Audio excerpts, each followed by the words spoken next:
Imagine thinking you've got all the odds in your favor, only to realize the house isn't just watching. It owns the table.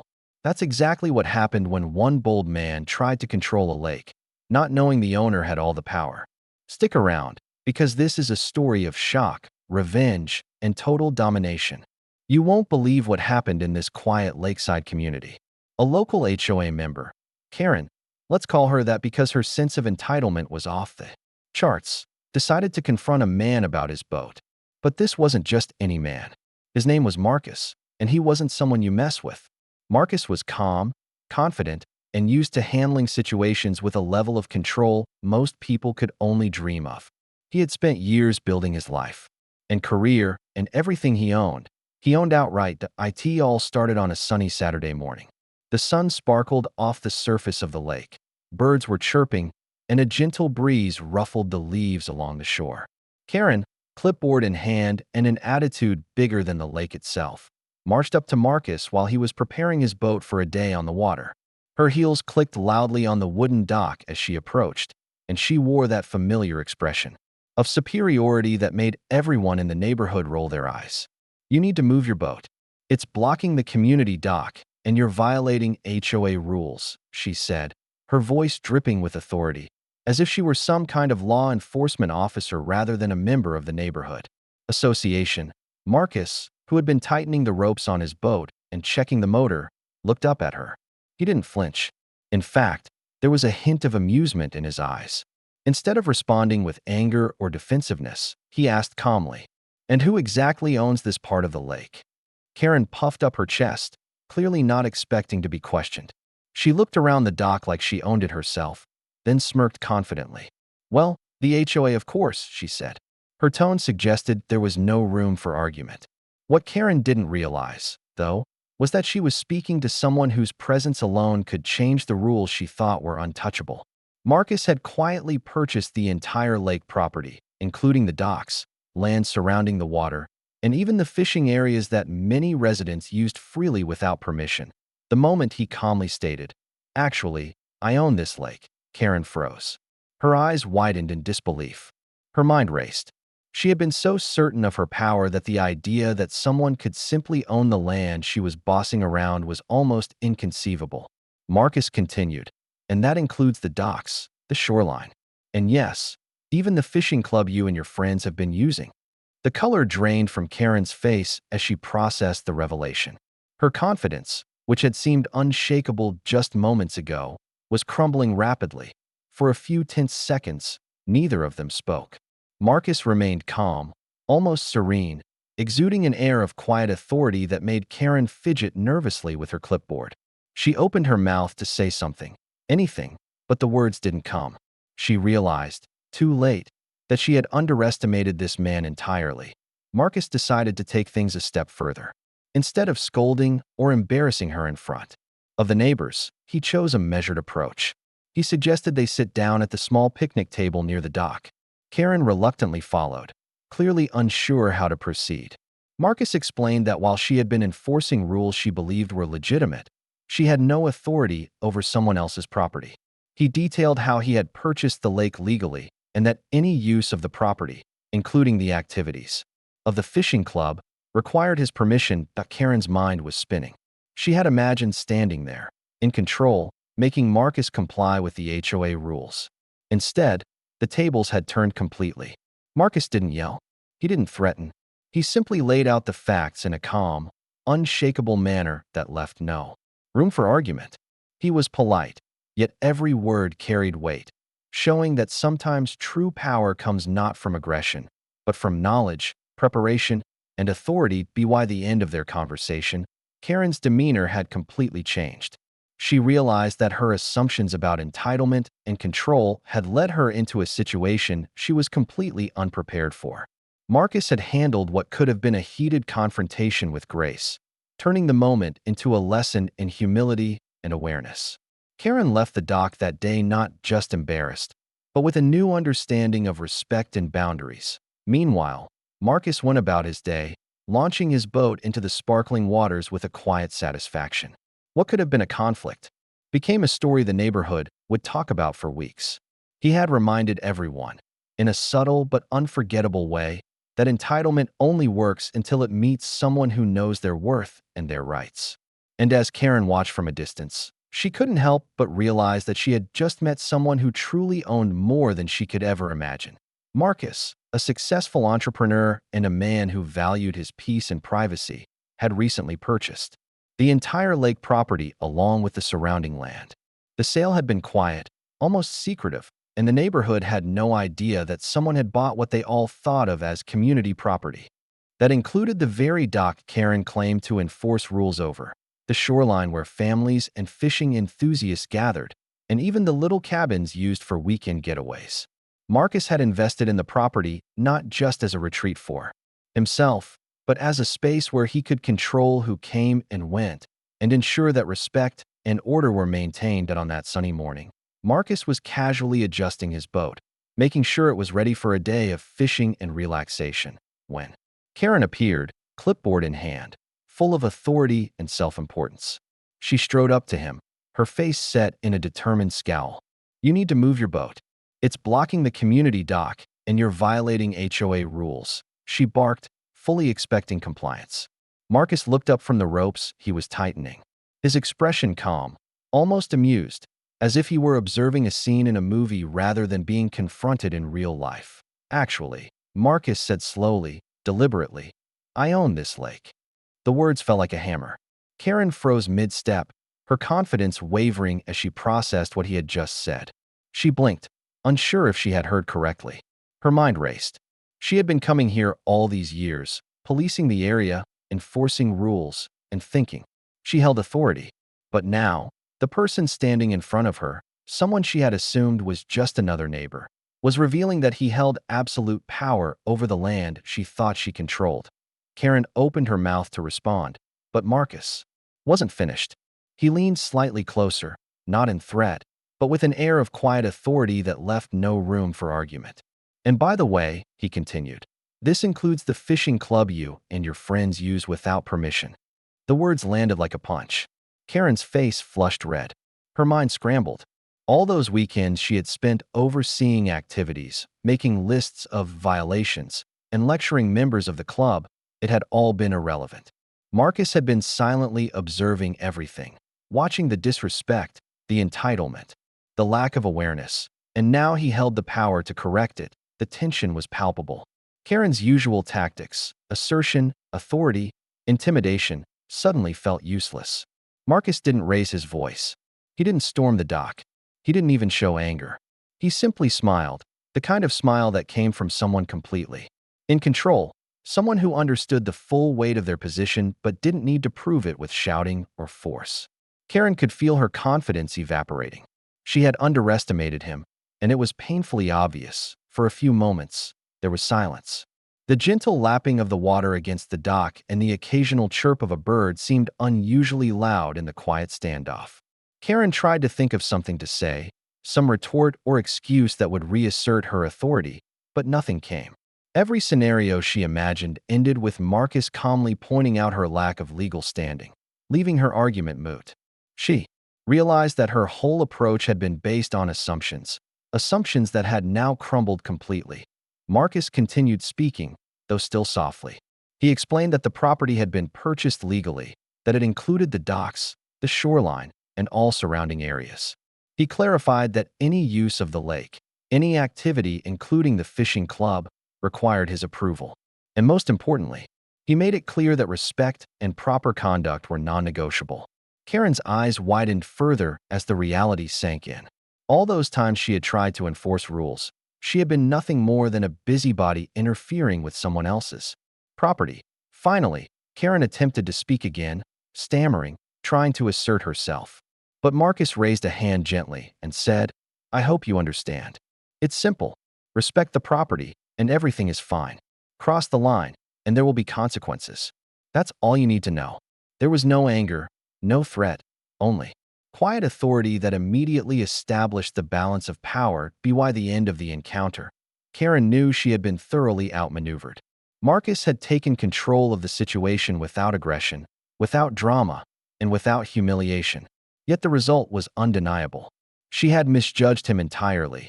and now she had to face the consequences of her arrogance. Meanwhile, Marcus went about his day, stepping into his boat with a sense of quiet satisfaction, knowing that he had defended his property, enforced his rights, and taught a subtle but unforgettable lesson in humility. The story of that morning spread quickly through the community. It became a lesson not just about ownership, but about respect, awareness, and the consequences of underestimating someone who quietly holds power. Karen would never look at the lake, or Marcus, the same way again. Marcus decided it was time to make things crystal clear. He wasn't someone to let misunderstandings fester or allow arrogance to go unchallenged. And after the morning confrontation at the dock, he knew the entire community needed to understand the new reality. So, he called a community meeting. Invitations went out to all HOA members, and he made sure to personally invite the regulars of the fishing club. The news of the meeting spread quickly, and by the time the day arrived, the small community hall was buzzing with whispers and uneasy glances. People exchanged nervous comments under their breath.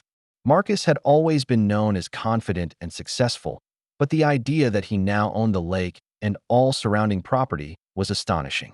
Everyone knew he was a force to be reckoned with, but no one expected what was about to unfold. As the meeting began, Karen entered the room, clipboard in hand, her face a mixture of indignation and anxiety. She tried to maintain her usual posture of authority, but it was clear she felt the tension in the air. The fishing club members, many of whom had been enjoying the lake for years without permission, were shifting uncomfortably in their seats. Some whispered among themselves, wondering how someone could simply take control of what they thought was public space. The hall fell silent as Marcus stepped forward, his presence commanding attention without a word. Marcus began speaking calmly, but firmly. "I recently purchased this lake and all surrounding property," he said, letting the words sink into the room like a stone dropped into water. "That means the rules of the HOA do not apply here anymore. Any activities, including the fishing club, require my approval." His voice was steady, confident, and deliberate. The room seemed to hold its breath. Karen shifted in her seat, her eyes widening as she realized that everything she thought she controlled was now irrelevant. The people in the room exchanged glances, the reality dawning slowly on everyone. Marcus wasn't threatening or angry. He was simply stating facts, and the authority behind them was undeniable. He paused for a moment, letting the weight of his words settle. Then he continued, "I value respect and fairness, but entitlement and disrespect will not be tolerated." The silence in the room was deafening. The fishing club members who had once strutted around the lake now looked down at their hands, suddenly aware of the line they had crossed. Karen, trying to regain composure, opened her mouth to argue, but Marcus didn't flinch. He raised a hand gently, signaling calm. "I said what needed to be said. Moving forward, all activities on this lake must be approved by me. Simple as that." The impact of his words hit everyone differently. Some were shocked, others embarrassed, and a few quietly nodded, recognizing the fairness in his statement. Marcus's tone left no room for negotiation, no loopholes, and no excuses. He had transformed what could have been a tense, chaotic confrontation into a clear and decisive assertion of authority. Karen, in particular, felt the sting of humiliation.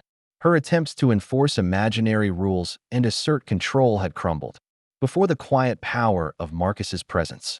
She could feel the weight of the community's gaze on her, silently acknowledging her misjudgment. After establishing his authority, Marcus didn't stop there.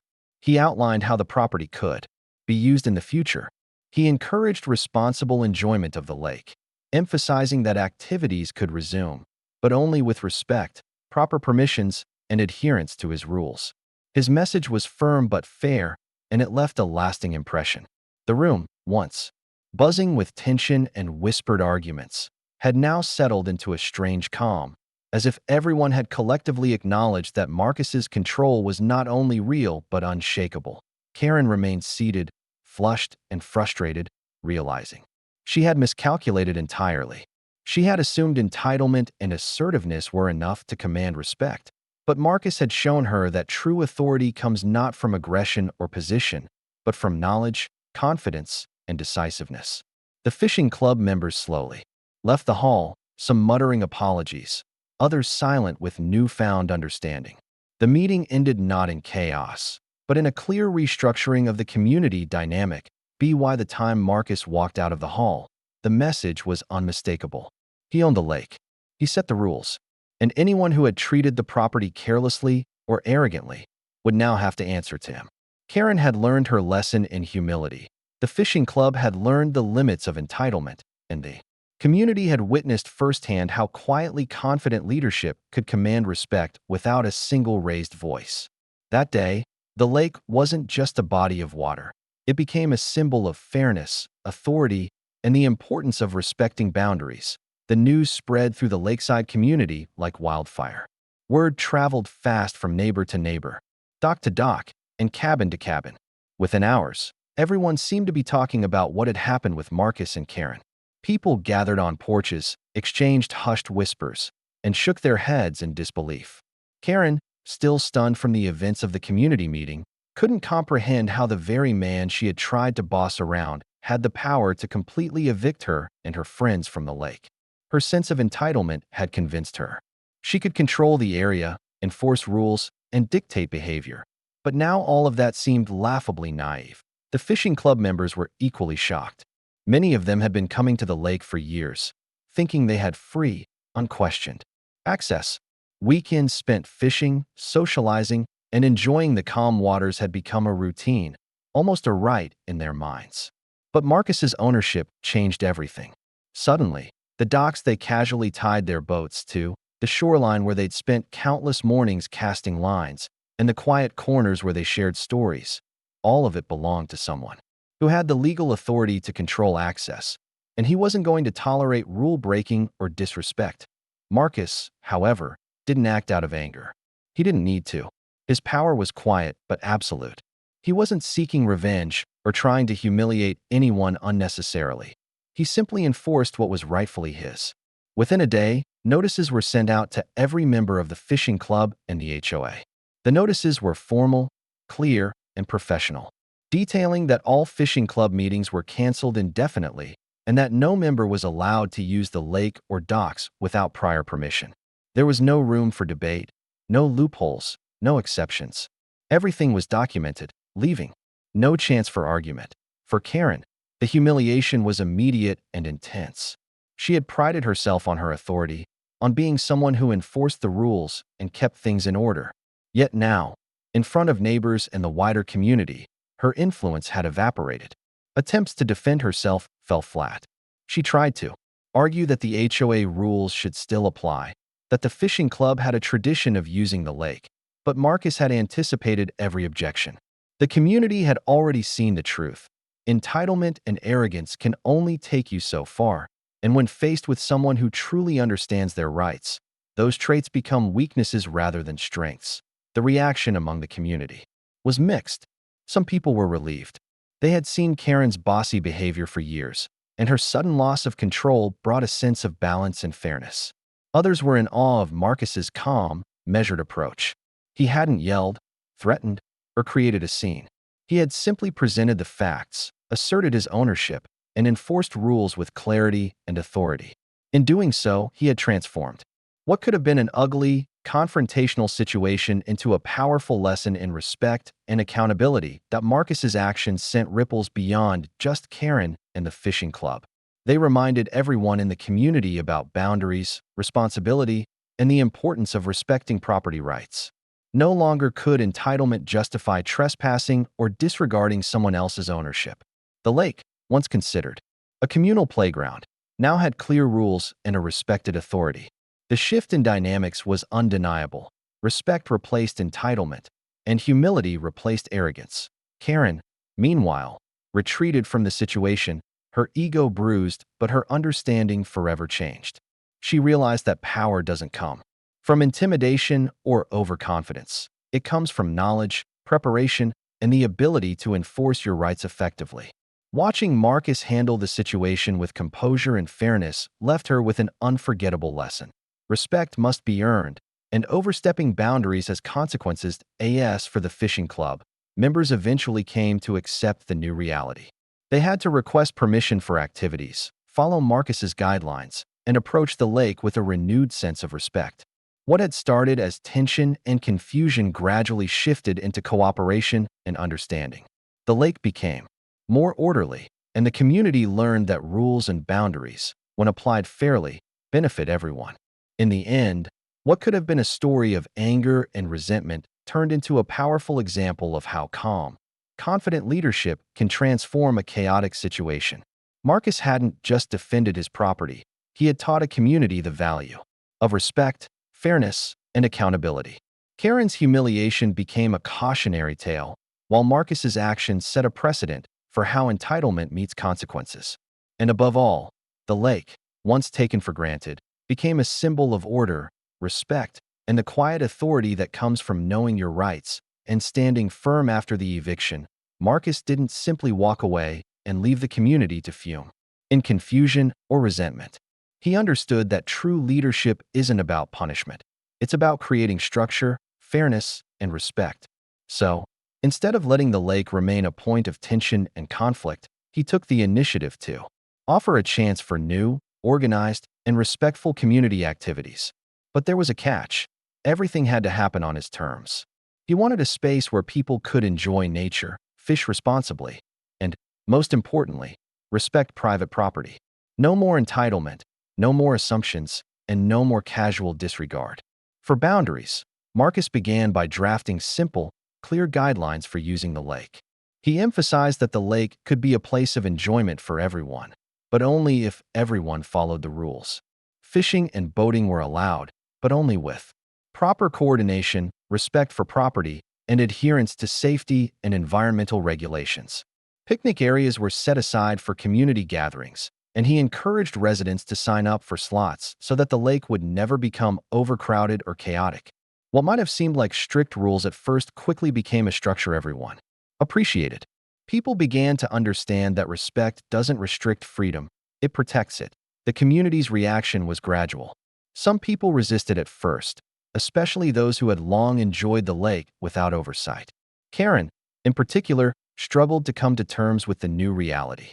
Her confidence had been bruised after the eviction, and her sense of control over the area was gone. But over time, even she had to admit that she had overstepped. The lessons Marcus had taught were hard to ignore. Arrogance and entitlement don't hold weight when faced with someone who is calm, calculated, and fully aware of their rights. Slowly, Karen began to adjust her attitude, understanding that mutual respect was more valuable than enforcing imagined authority. The story of Marcus and Karen soon became a local legend. Neighbors recounted the tale to newcomers, emphasizing how one man's quiet confidence and clear understanding of his property rights had completely changed the dynamic of the community. It wasn't just about owning a lake, it was about demonstrating that leadership doesn't always come from loud voices or aggressive actions. Marcus's approach reminded everyone that calm, deliberate, and fair action often has a far greater impact than yelling, arguing, or relying on assumptions. As word of Marcus's approach spread, people began to appreciate the lake in a new way. Families who had once avoided the water because of confrontations with the HOA now felt safe and welcomed. Fishing clubs operated under Marcus's guidance, learning to coordinate their activities and respect schedules. Boaters enjoyed the space without fear of sudden conflicts. Even the wildlife seemed to thrive under the calmer, more organized environment. Marcus had turned what was once a battleground into a community hub built on respect, accountability, and shared enjoyment. That Karen's transformation was particularly striking. At first, she was defensive and resistant, still clinging to her old sense of authority. But after witnessing the positive changes Marcus had brought to the lake and the community, she couldn't help but acknowledge the hard truth. She had been in the wrong. She learned that entitlement has its limits, and that humility and awareness are far more valuable traits when dealing with others. Watching Marcus lead with quiet authority, she realized that true respect is earned through fairness, consistency, and calm decisiveness, not through rules written on a clipboard or attempts to assert control over others. By the end of the season, the lake had transformed completely. What had once been a source of tension, disputes, and ego clashes had become a place of harmony and order. Families returned, fishermen planned their trips responsibly, and even the most skeptical members of the HOA found themselves following Marcus's guidance. The lake was no longer just a body of water. It had become a symbol of fairness, accountability, and the power of quiet, confident leadership that in the end, Marcus's actions brought victory on multiple levels. The lake remained peaceful. The community learned the value of respect, and Karen's arrogance was tempered by a hard but necessary lesson.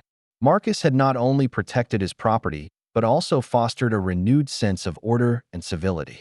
It was a victory not just for him, but for common sense, fairness, and the idea that leadership grounded in integrity and calm authority can reshape an entire community. The tale of Marcus and Karen would be retold for years, a reminder that entitlement has limits, respect must be earned, and one quietly confident person can change everything. If you love this story and want more jaw-dropping tales like Marcus and Karen's, make sure to subscribe to the channel and hit the notification bell. You won't want to miss what happens next in these unbelievable real-life confrontations.